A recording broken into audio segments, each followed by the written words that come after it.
Bonjour à toutes et à tous. Bienvenue à notre événement ce matin, cet après-midi. Good afternoon, everybody, and very nice to see you.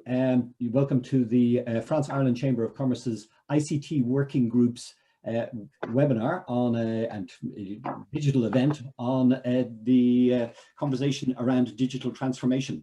I'm actually delighted to be joined today by Julie Breton, who's a consultant at Yooz UK, Niall Roche, who's a regional sales manager at Fexco, and Jens Gladikowski, who's a director at the PwC Ireland. I would like to ask each of our three panelists to introduce themselves. So I'm going to give a couple of moments for Julie, Niall, and Jens to say something a little bit about themselves before we move into the main part of the webinar. So Julie, welcome from France, I understand. Yeah, thank you very much. Hello, everyone. Thank you for being with us today. I'm Julie Breton, sales consultant at Yooz for years now. So I'm dedicated to all of our clients and partners in the UK and in Ireland who are looking to improve their current process with AP automations. Thank you, Julie. Niall, welcome from Ireland, I think. Thanks, Owen. Yeah, good afternoon, all. My name is Niall Roche. I'm a regional sales manager with Fexco Corporate Payments. I've been with Fexco for over 12 years now, and we help companies to streamline their entire international payment processes and to increase their overall AP efficiency. So looking forward to contributing to the webinar today. Thank you, Niall, and welcome, Jens. Very nice to have you with us as well. Thanks, Owen. Good afternoon, everyone. I'm delighted to be here. So Jens Gladikowski, I'm leading our finance transformation group within PwC here in Dublin. What does that mean? So we're working with finance leaders, finance functions to make finance functions more efficient, provide better insight, and help them to become better business partners. And one of the key tenets there is digitalisation and automation, which is, of course, the topic of today's conversation. So really glad to be here. Thank you. Thank you, Jens. And in fact, certainly without a further delay, let's get today's discussion around digital transformation going. And the first question I'm going to put is, how have the events of 2020 impacted on finance? And Jens, perhaps I'll ask you, what are your thoughts on this? Sure. So, I mean, what happened in 2020, in our view, so the COVID crisis really accelerated some of the trends maybe that were already there anyway in the first place, but really accentuated and then almost rocket started some of them. So these are trends around data, more information from data, quicker data, or quicker information, extracted from data, the flexibility of the workforce, the working patterns there, and no least automation. So overall, you could probably say organizations have become more digitally aggressive. That's the right word. And if you look at the last year or so, you can probably chop this up into three different phases. So the first phase was simply the initial shock when COVID happened and the uncertainty of the business outlook around it. So for finance, there was a lot about just maintaining liquidity often with organizations, getting visibility of the cash, getting visibility of the stock, and all of this much closer to real time.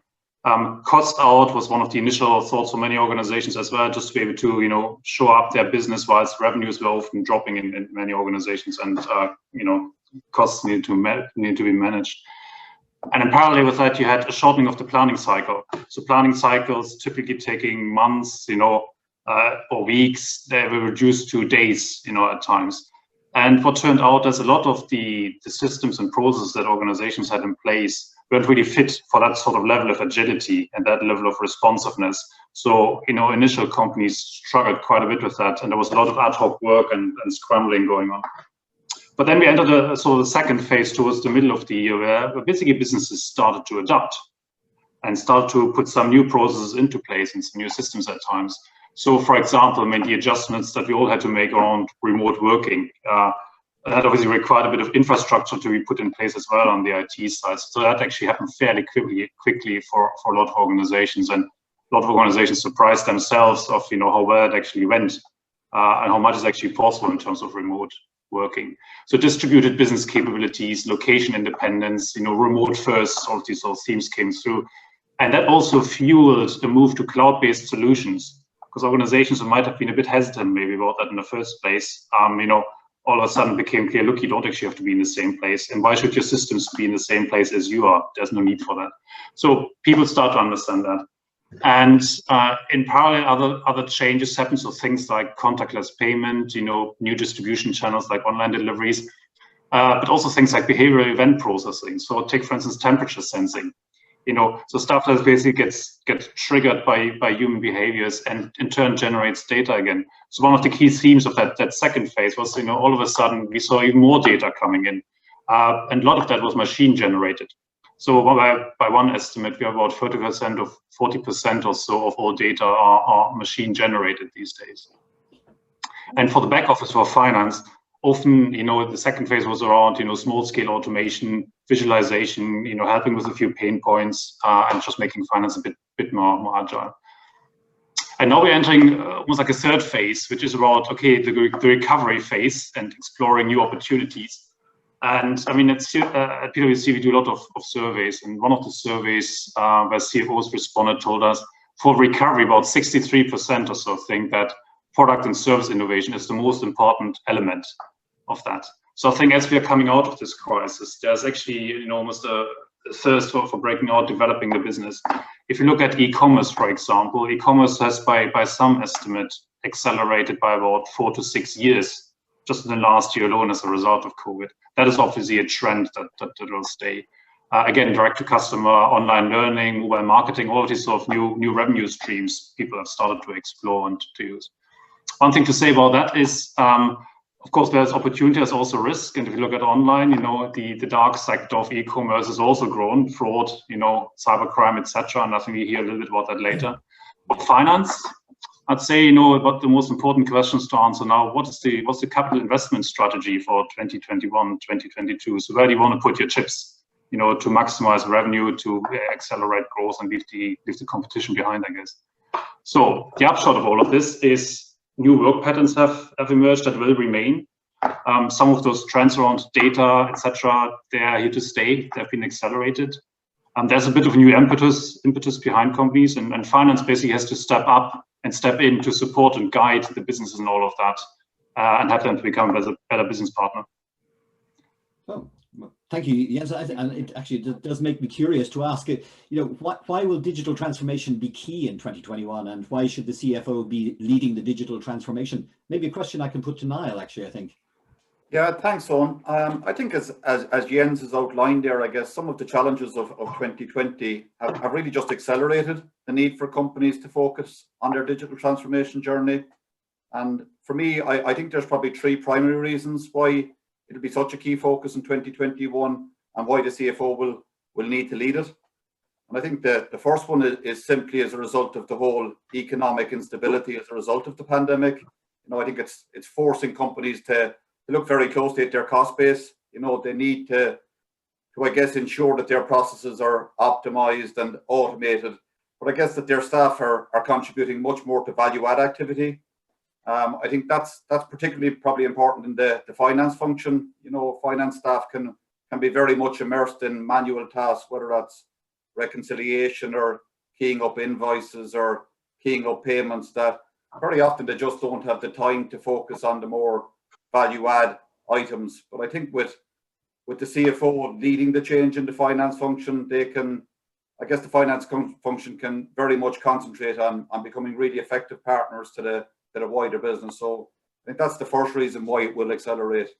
I think the second reason why digital transformation will be key, as Jens touched on there, is just the whole area of data analytics and insights. And I guess without a digitized process, you lack the real-time data and insights that are required to drive your business forward. You need to be operating, I guess, a robust platform which ensures that all stakeholders can get a single access to data. I think that's particularly important when it comes to maybe managing your payments and your receivables, and that you're fully optimizing your cash flow. So I think that's another very, very important reason why it will accelerate. And I think, again, Jens might have touched on another one there, which is the third reason I would say is the huge increasing risk of fraud out there. A recent stat showed that I think it's 70% of companies in the UK have now been the victim of fraud attempts, which is quite frightening. and a total of over 207 million was lost to bank transfer fraud in the UK in the first half of 2020 alone. So, you know, it's a real risk out there. Invoice redirection is really common, and if companies just haven't digitized their processes, the threat of being a fraud, of being a victim of fraud is hugely increased. So I think there's just a number of factors combined together are really, I guess, accelerating the need for companies to focus on their digital transformation journey. And I guess the CFO to me is key in terms of trying to drive some of these initiatives. Thank you. Thanks, Niall, for that. And actually, maybe to ask Jens, maybe would you like to comment on that or as well? Yeah, just a couple of reflections maybe on when we look at, you know, why some companies succeed in, say, digitization and then others don't. There are a few sort of marked differences that stand out. So like the success factors, you know, and some of them really have to do with the finance leaders and how they set the tone from the top. You know, digitalization has been around for quite a while now, and you know the record is probably mixed across organizations. But those organizations where the CFO or the finance leaders leading strongly from the front, they have succeeded.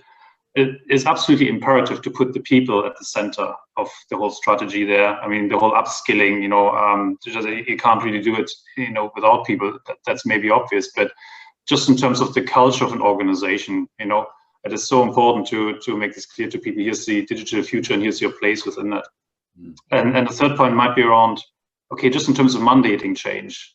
You know, every change is painful for an organization, and again, the organizations that have succeeded most are the ones where there was an element of this is not for negotiation, this is about the future of the business. You just have to get on with it, etc. So I think there are quite a few things that finance leaders can do to accelerate and make these type of changes successful. I certainly would agree with you, and I come from a managed support background myself, and I know that how important it is to have the CIO involved in change. But I think there's such a clear discussion that needs to be held between the CFO and the CIO. The chief financial officer playing more and more of a crucial role in any organization right at the moment. We discussed the role of the CFO, and I would like to move on maybe to the next question, which is what are the risks that finance professionals absolutely need to avoid in the future? And I think that I'm going to ask that one to Julie, if that's okay. Yeah, thank you. So I think that there are several issues we face for several years now, and that really need to be avoided in the coming years and in 2021, but in the future in general. And the situation with the COVID in last year, the lockdown, really raised awareness and accelerate our interest to change the traditional organization we currently have in financial departments. As explained Jens and I just before, we have seen with the situations that the organization change in terms of trade, but also in financial departments. And this was really important to find new ways to improve our organizations.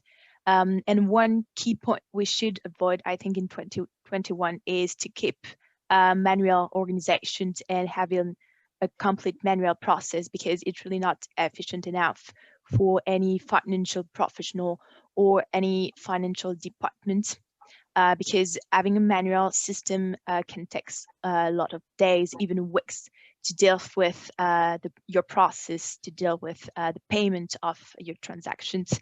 And your team will spend a lot of time following the different steps we have in the AP automation project, in payment process.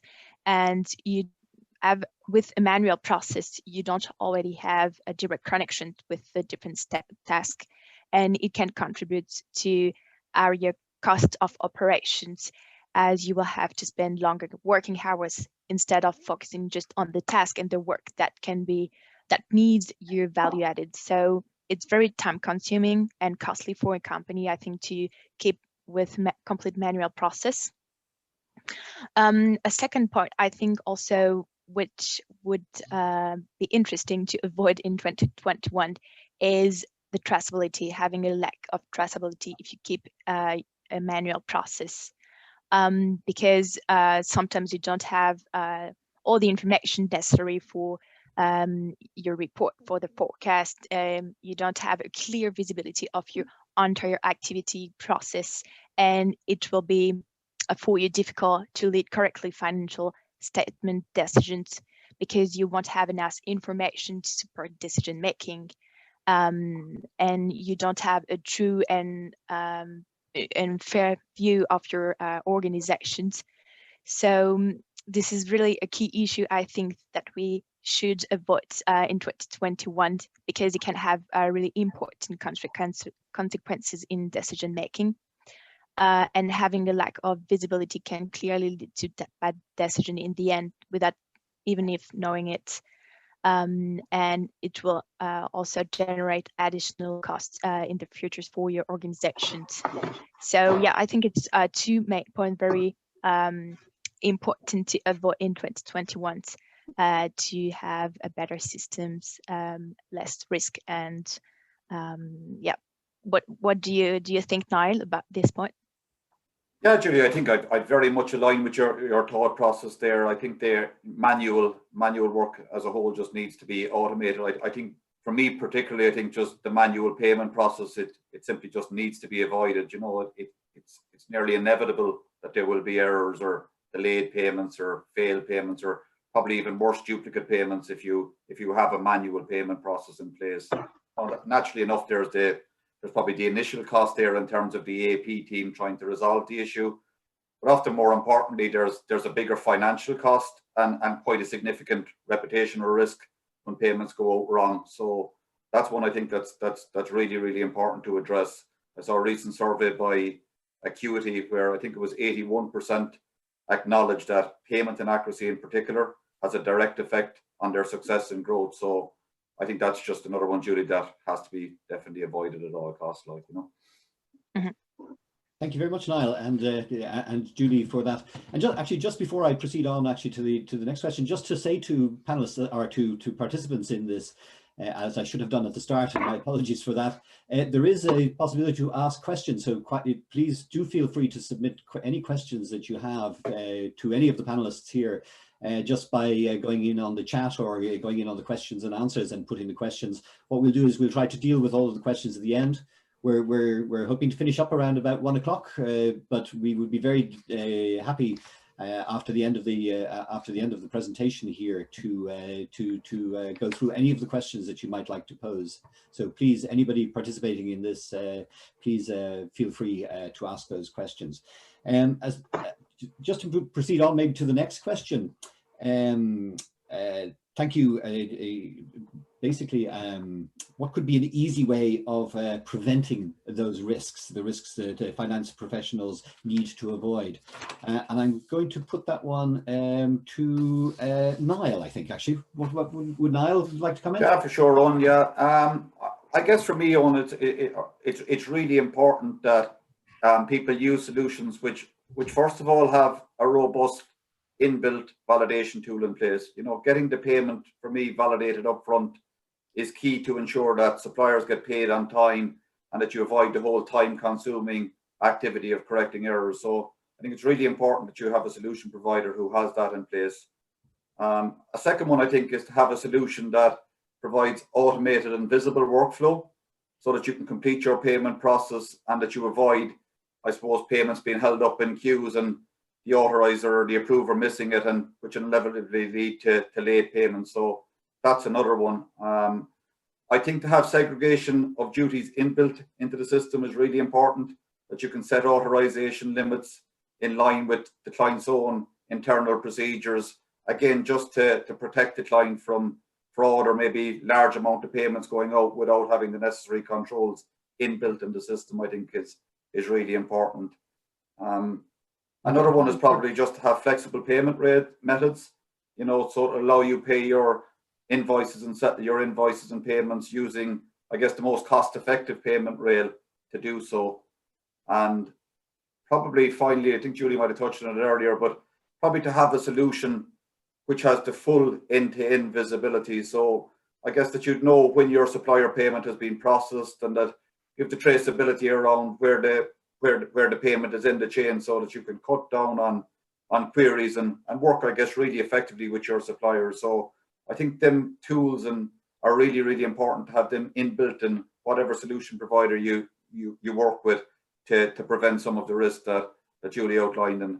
Yes, in fact, my apologies. I actually probably should have asked Julie as well to this particular question. So, Julie, do you want to add in on that to what Niall is saying? Yeah, so I think that Niall summed up pretty well. It's really important to find a solution that can automate the process, that can be automated to focus more your work on the activity that need your value-added focus, and to automate the task that can be done by a solution dedicated to your to the organization, then to the task you want to automate, if this is just for the payment, or if you want a solution that can integrate your entire process to gain in productivity and to be able to have a full traceability between the different steps that you will have. It's really important. Automation is an answer to improve your efficiency, but also the quality of your process. So for me, choosing the right solutions, depending on your expectation, of course, is the solution to those each risk. Thank you, Julie. Do you want to add anything to that, Niall, or how do you? No, I think they are the key ones. On I think that if you get all of them right, you just cut down the potential for errors. So I think it's all about getting the full end-to-end, I suppose, integrated as much as possible, and that you remove as much as possible of the manual things that your staff can, as Julie said, I suppose, really work on more value-add activities and just cut down on a lot of the manual work and the errors around it, like, you know. Okay, thank you. We have Leah Biaggi, who's the Events and Services Manager for the France Ireland Chamber, and she's very kindly been putting, I think, 2 polls together for us. So we actually might at this stage, with the participation, hopefully, of all of you out there, we might put a poll to our audience. Leah, do you want to put the question 1 up on screen? The question 1 is, to what level are your finance processes automated? There's a choice of not at all, low level, somewhat, significantly, or highly. So very interested to see what you would answer to that. And we'll give it another, I suppose we should give it maybe about another 30 seconds, and just to see what, how people vote. And I think there's certainly the voting is coming in now. All right. Give it another 15 seconds just to see if for people finally.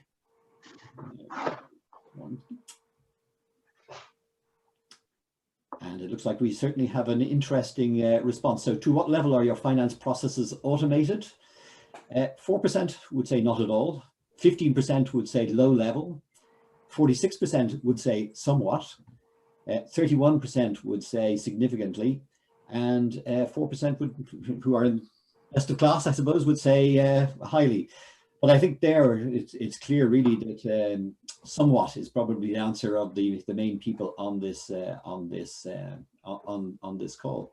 So somewhat at 44%. So thank you for answering that question. We might actually also maybe look at a second question, Leah, if that's possible to put the second question up there. Okay, second question. What for you would be the main barriers for proceeding with automation adoption? We've got multiple choice there.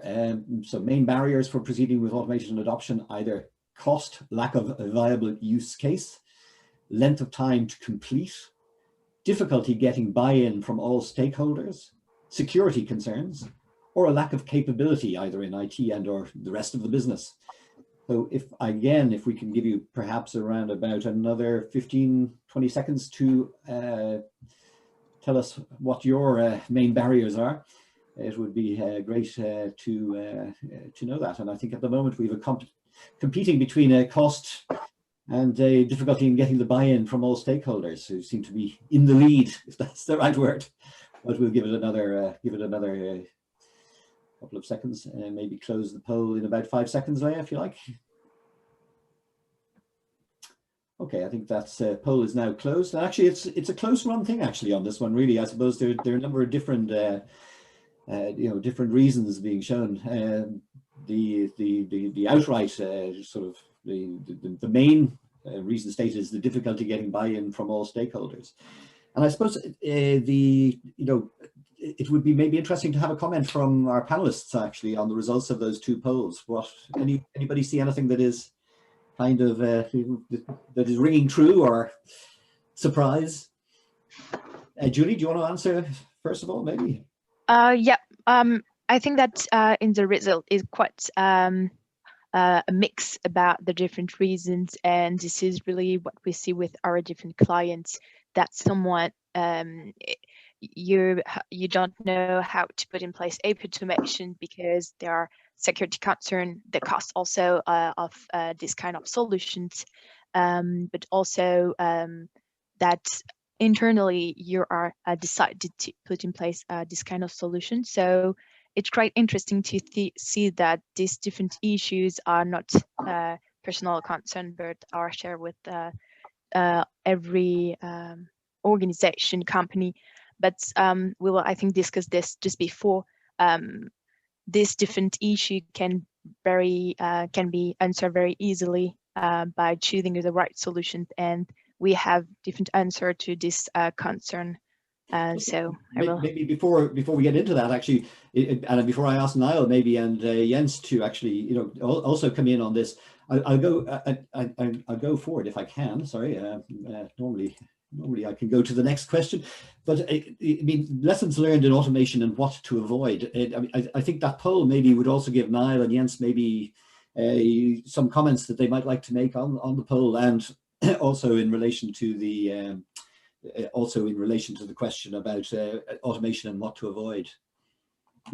Niall, I guess from my point of view, I suppose that the survey feeding back there that the buy-in from all relevant stakeholders, I definitely can see that. I think that often the technology can be right, but unless you have the user acceptance and buy-in, that to me is fundamentally important. There's such a range of technological options out there that very often the focus can be on that, and the technology can be available, but unless you have the stakeholders and all the stakeholders, I suppose, brought along as part of the journey, I think often projects and or the implementations don't be as successful as they possibly could be without that.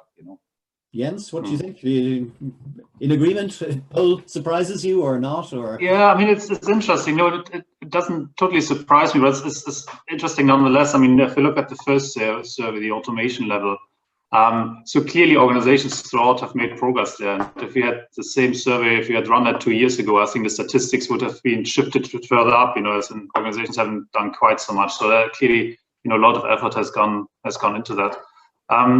And then on the right-hand side, on the reasons for maybe some of the inhibitors, yes, you see all of them. But if you take a step back, they're actually not very different to any sort of change or any IT type project. It's always about the stakeholders. It's always about the right capabilities and right place and bringing this together. And I mean, if you take maybe a step back and look at the questions here, some of the lessons learned, as I can see them, I mean, this is interesting. I think, depending which statistic you believe, but people say between 50 to 95% of some transactional processes can be automated, and that's probably true. But I think organizations have also learned the hard way that not every initiative delivers, and by some other statistics, they're looking about half of them actually fail. Now that might be for debate, but there's an interesting quote by Peter Drucker to sort of summarize why some of the initiatives haven't maybe quite delivered so much. And he was saying that there's nothing quite so useless as doing with great efficiency something that should not be done at all. And to me, that goes back to the first selection there on the inhibitors. It's still about the right use cases. Don't automate a bad process. So I mean, for RPA type automation, so the repetitive volume driven, relatively static type processes, I think that actually has been well established now as an area that can deliver value fairly quickly, but sometimes organizations then use a tool that's not fit for purpose to do something a lot more complex, and they might have to look at a different solution for some of the more difficult type processes. I think one area that you can't really overestimate is around the data. And again, this is maybe not particularly profound, but any of the automated processes obviously relies on good data quality. Take simple examples like three-way matching, reconciliations, etc.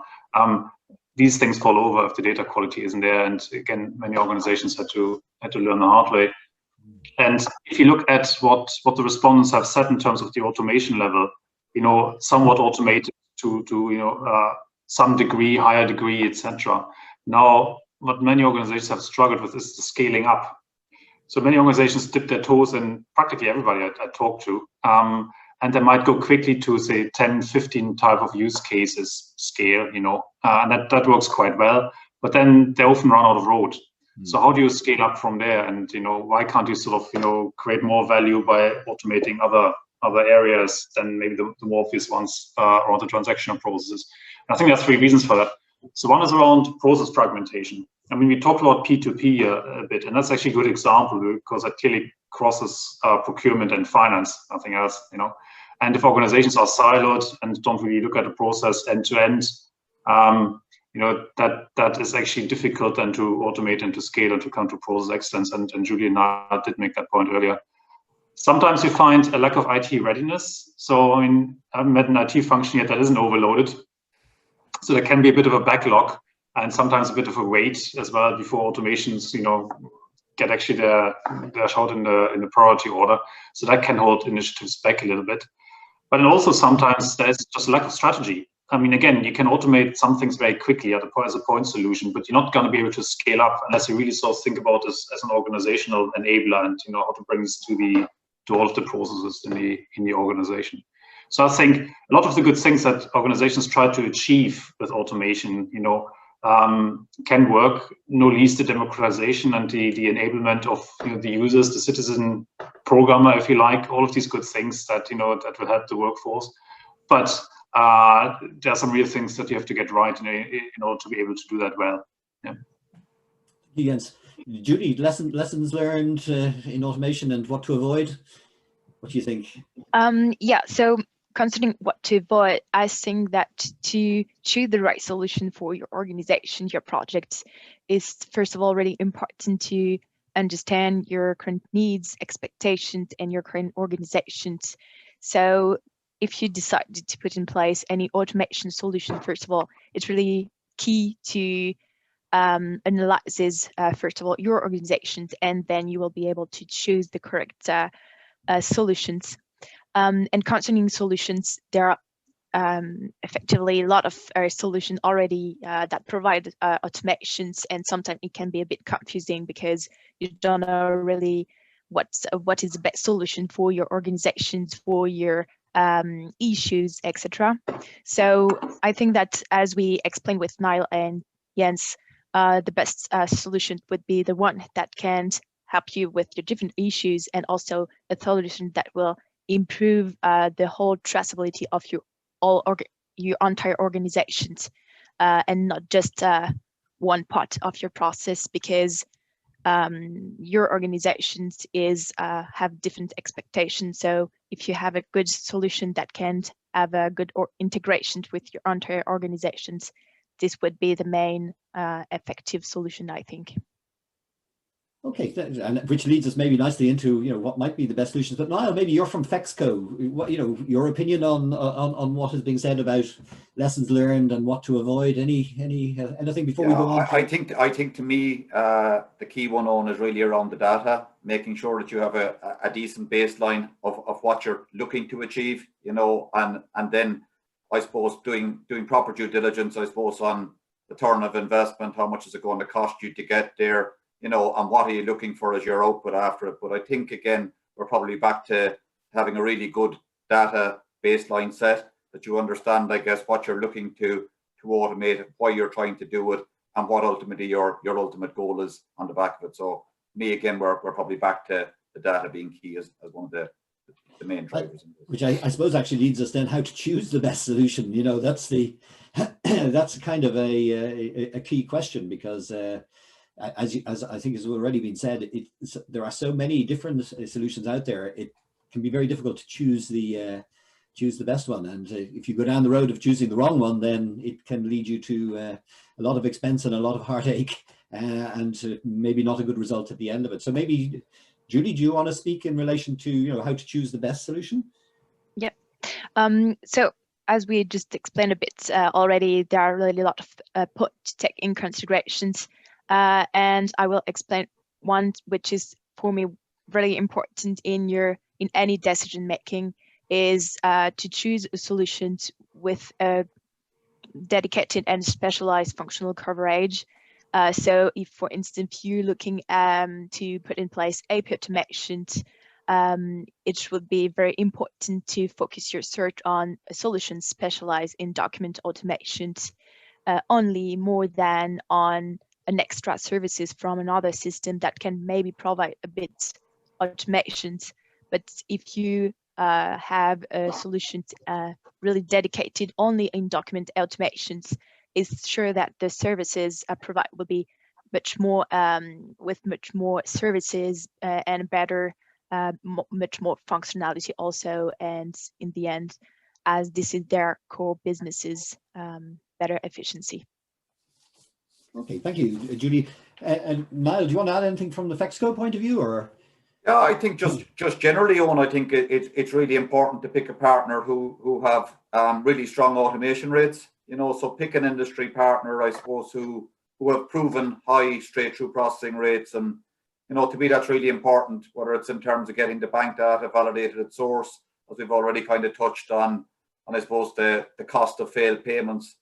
I think another one, just on generally speaking, is to pick a payment partner where user experience is front and center, and I guess that solutions can be customized and that the interface is intuitive. So to me, a good solution provider should understand I suppose your business and your workflows and your pain points and the improvements you want to make. So I think for me it's all about picking a business partner who will work with you to educate you around AP automation and offer you best advice and best practices, so that I suppose you can really achieve your financial goals. So I think it's really working with partners who will work with you on a journey rather than out of the box solutions.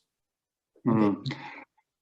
And Jens, you want to? And maybe if I can just quickly come in. I mean, this might be stating the obvious a little bit, but just generally speaking, if you look for the right solution, be clear on what you want to use it for. And that might sound a little bit flippant, but there are many instances where you see, look, organizations, they might procure something for a certain purpose and then use it for something totally different. And we've probably all seen software wasn't meant to be bespoke, but has been bespoke heavily to account for business processes it was never meant to be for in the first place. So I think that just highlights the need to have a bit of a strategy and a roadmap to outline, okay, here are the various components part of the software and the solution and the providers that all have to come together, and rather than doing it ad hoc, take a bit of an organized and strategic type of approach to it. Yeah, I think both Yooz and also Fexco have in themselves put together a solution in order to meet this particular requirement. And maybe I might ask Julie maybe to talk about how the solution works. Yeah, so you can see here at the top of the scheme here the different steps we can provide on Yooz. So this is a cloud API automation solution that can either automate the invoicing process from the captures to the registration, approval, and then the payment. Otherwise, your entire P2P process from the purchase requisitions to the different steps, depending on your activity, your needs.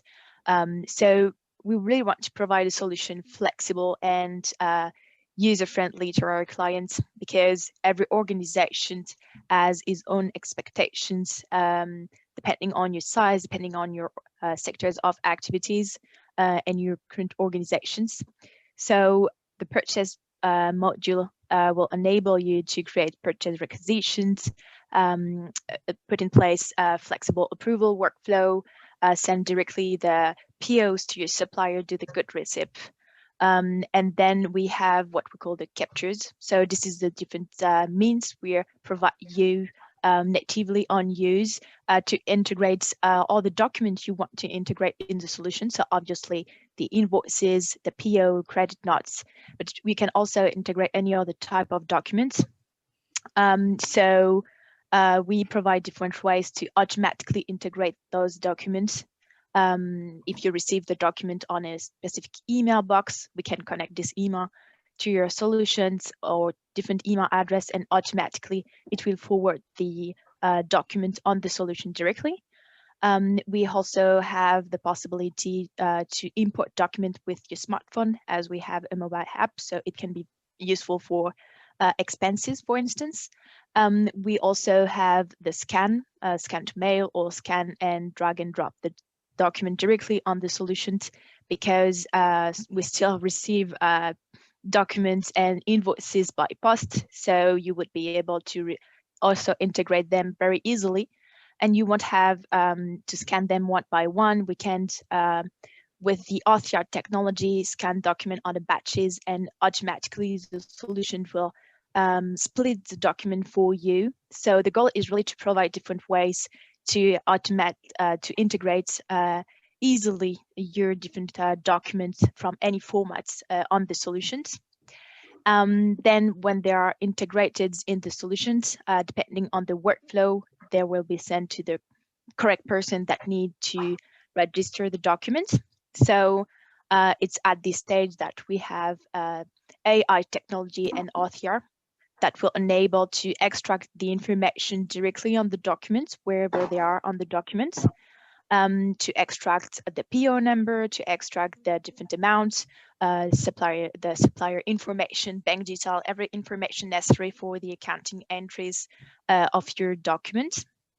And the second part of the technology is based on machine learning for the GL coding and the coding in general with for your documents. So once the document is verified, registered, then we have the possibility to put in place approval workflow, which are based on more than 100 of criteria. So it's really flexible to put in place until 9 steps if you need. If you have different organization, it can be completely independent per department, per amount, supplier. So the goal is really to adapt our solution to your current organizations. And then we have a last step, which is the verifications before sending the information either to an accounting system, an ERP, or directly to a payment solution such as Fexco. Oh. Okay, thank you very much for that, Julie. And I maybe to ask Niall to take us through the Fexco part. Thanks, Julie. I guess many organizations kind of automate the procurement and the invoice processes, but often payments tends to be forgotten. I think that's probably just that the true pain points are very often underestimated in the payment cycle. And there's a whole range of costs involved in not automating the payment processes. So by fully integrating the payments as well, the client will significantly, enhance their return on investment. So just the solution itself, it's ISO 27001 compliant, which means that it has best-in-class processes around security and data. The Fexco system itself is a role-driven system, which can be figured to match the client's own internal controls. We complete numerous inbuilt checks to prevent fraud and payment duplication. I think in 2020 alone, we notified clients of nearly 500,000 worth of potential duplicate transactions. So our inbuilt validation tools allow us to achieve very high straight-through processing rates. So the Fexco clients enjoy over 99% straight-through processing rates, while a lot of the industry are somewhere in the region between 90 and 95%. So again, the Fexco solution enables the seamless delivery of payments in over 130 currencies. And I guess with supply chains expanding globally, Fexco are leaders in delivering very complex exotic currencies. And with the Fexco solution as well, you can complete all your multi-currencies required in just one single payment run. So effectively what happens is that once the payments are prepared and available to release in the Yooz system, the payments are securely transferred across to Fexco. From there, we do validation of the entire payment data using our API validator. And then the payments are approved and authorized using configured inbuilt workflow. And at that point, the payment file is released out for onward payment, and there's associated remittance and true visibility of exactly where the payment sits in each leg. And once the payment run is generated, we automatically feed it back into the Yooz platform, who in turn can update the relevant ERP. So I guess by combining the overall Yooz and Fexco, you have now effectively automated your entire P2P process and taking out, I guess, on some of the many manual points that we've touched on probably earlier in the webinar. So it's a complete end-to-end automated solution in terms of when the purchase or the invoice originally comes in, right through to when the payment is dispersed out and back into ERP. Oh, thank you, Niall. And actually, we now actually have around about 15 minutes available for questions. Just to check one thing with you. Oh yes, so first of all, maybe just to say that we will be able to share the slides, by the way, for this presentation. In fact, and also share the recording for this presentation afterwards. But you have two very good contacts there. Julie's contact in getyooz.com and Niall's contact in fexco.com. And I know either of them would be very happy to speak to you. I'm going to stop sharing the screen just in order to give me a chance to look at the questions.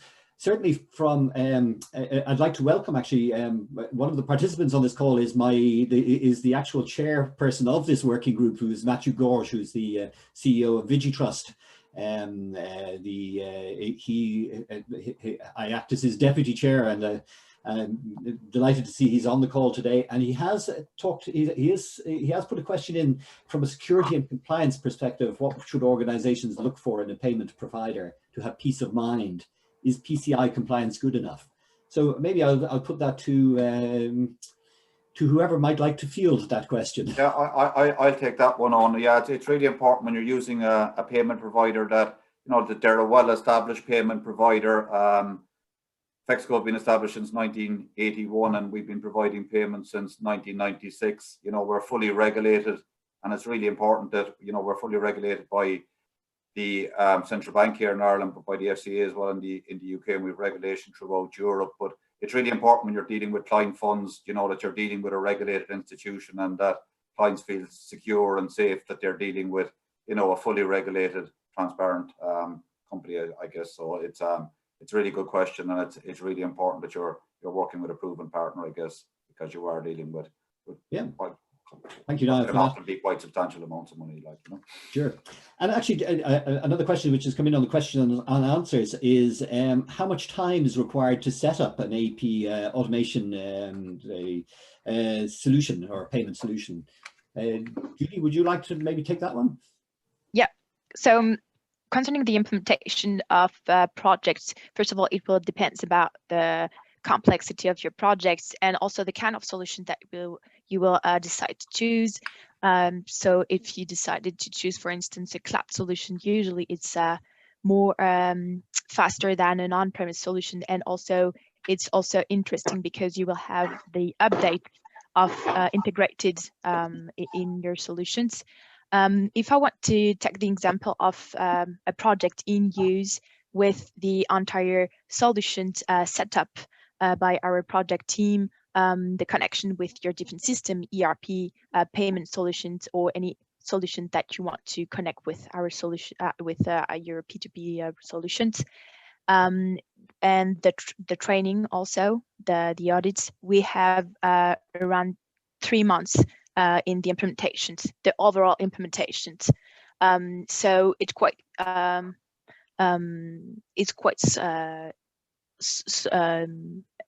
few for a project if you want to automate and have an efficient solutions. It can be possible in few months if you need. So quite a quick period of time from thinking about it to implementing it. We have a question from Karen Steele, actually, which has come in as well. We found having your P2P outside of your finance solution can cause problems with real-time accrual and commitment reporting, which outweighs the advantages the third-party P2P system brings. What is your solution to this? So concerning the integration with your system, it's indeed really important to find a solution that has real-time connections. So, for instance, at Yooz, we have already more than 300 connectors with accounting or ERP system. We have native connections with some of them that brings real-time connections, and we provide already an API, a Yooz API connections if this is really important for you. This is a key point when you want to put in place P2P solutions, and it's also a thing that you need to consider when you want to implement the right solutions to be sure that the integrations and the connection will be in real time if this is an issue or criteria important for you. Okay. And the same person, I think, has also said, given that we have other costs that don't come through the P2P solution, such as journals, non-PO invoices, or government procurement card costs, the matching of orders against budgets is not facilitated accurately in the P2P, which can lead to overspends. Is that something you'd like to maybe to answer now, or would you? Is that something you might like to answer directly to Karen? It sounds quite detailed, you know, a detailed question. Exactly. Yeah, I will be able to answer the question briefly now and after in more detail if this is necessary. So on Yooz, we have the possibility to integrate not just invoices, credit notes, we can integrate any type of documents, and we also have a project team dedicated to do some development if, for instance, you need to integrate the matching of your PO with budgets. This is something we can also put in place for some of our clients if this is an important point for you in your system. So for me, this is something we just need to discuss because each project is completely dependent and it can be complex depending on the organization. Completely, sure. exactly. And Niall, maybe I have another question that came in here as well. If I am making multiple payments in a variety of currencies, how does your service make this process easier for me? And actually, as we move, I suppose, to Brexit and sterling and purchases from outside maybe the EU, that's actually a very interesting question. Yeah, really interesting question. I guess on our solution avoids the need to do multiple payment runs per currency. So we can facilitate all currencies to be completed in one payment run, whether that's a combination, as you said, of your traditional currencies like euro, sterling, and dollar, but it can also capture, I suppose, the more exotic currencies, whether that's Russian ruble. It can all be done in one payment run. So I guess just even in terms of time savings and efficiencies, you know, that's a really valuable solution for clients who are looking to create efficiencies in their AP processing. Okay, thanks. And I see here we have a question from Fabrice Folio, who is interested to know what impact COVID has had on your businesses. Did it trigger or accelerate demand? So maybe just a quick answer maybe from each of you, if that's... Sure, I might lead there if you want on with that one. I guess what it's probably referencing back to what Jens touched on earlier in the webinar, where I think the first couple of months when the pandemic or when COVID really began to have an impact, a lot of the projects that were there were kind of stalled initially. I think people stood back and were probably focusing on maybe infrastructure and getting people comfortable with working from home, and a lot of the projects that we'd worked on had kind of stalled for a couple of months. And then I think after a few months, people kind of stepped back and looked at the projects again and kind of, I suppose, analysed why were they stalled. And I think they realised that actually COVID and the pandemic is actually a key reason why you should look to proceed with these projects. And we've seen in the last 6 months and the start of this year a real uplift in demand and people who are looking to try to integrate and move and I suppose complete the projects, and we've seen an increasing demand on it. So I think it was kind of a two-phase to answer the question. Initially, definitely an impact, everyone kind of stepped back, but I think in the last 6 months it's kind of reinforced the need for why you would look to integrate with a payment solution and take out the many manual processes that could be out there. Thank you. I see both Julie and Jens nodding in agreement with that.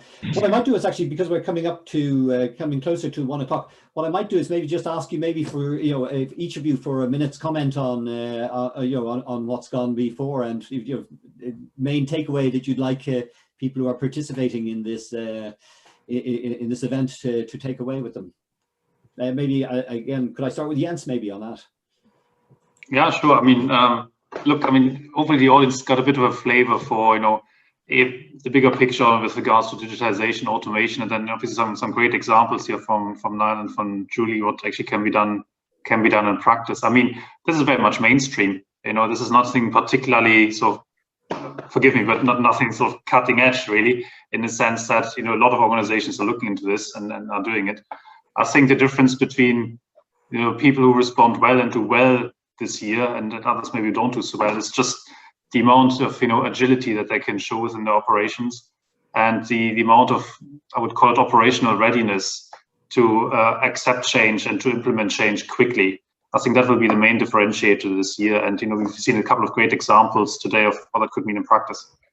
Thank you, Jens. Julie? Yeah. Yeah, so I hope that this 1 hour webinar appeared to have information about the importance of automations, and if you need any details or extra information for specific projects, just let me know and we will be very pleased to help you in this project. Thank you, Julie. And Niall, do you want? Yeah, similar to that, Eoin, I hope that people found the webinar engaging, and I think really it's for companies to look at their own processes, but I think there's a natural acceleration on the back of the pandemic that we'd be delighted to help people to start their journey in terms of getting the digital transformation in place and taking out some of the more manual tasks. So delighted to help anyone who would be interested in our solutions. Well, thank you, and thank you for that. And just to say thank you to Leah Biaggi, who has set up the thing for us, and also to Cleona McGowan, of course, who is the director of the chamber.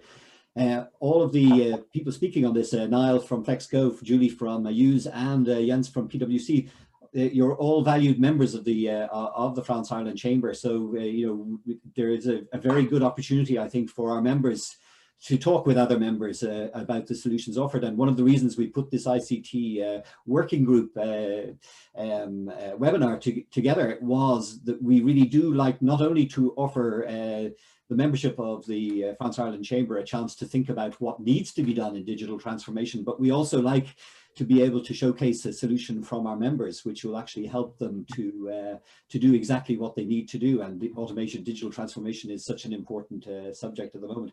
This, as I said, this webinar has been recorded and the slides are available. So the wider membership of the France Ireland Chamber will certainly be made aware that it's there, and will be made very much aware that any of the panelists on this particular webinar can be contacted at any stage in relation to developing anything that any business that they might like to do together.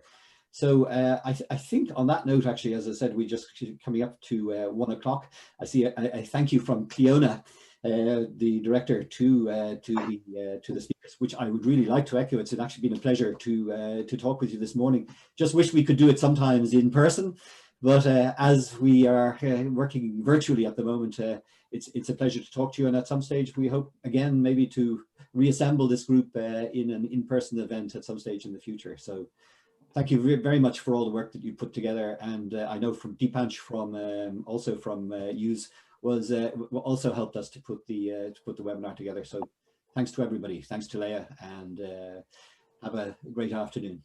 All right. Thank you. Thanks again. Thank you very much. Thank you. Please. Bye-bye. Bye. Bye-bye. Bye-bye.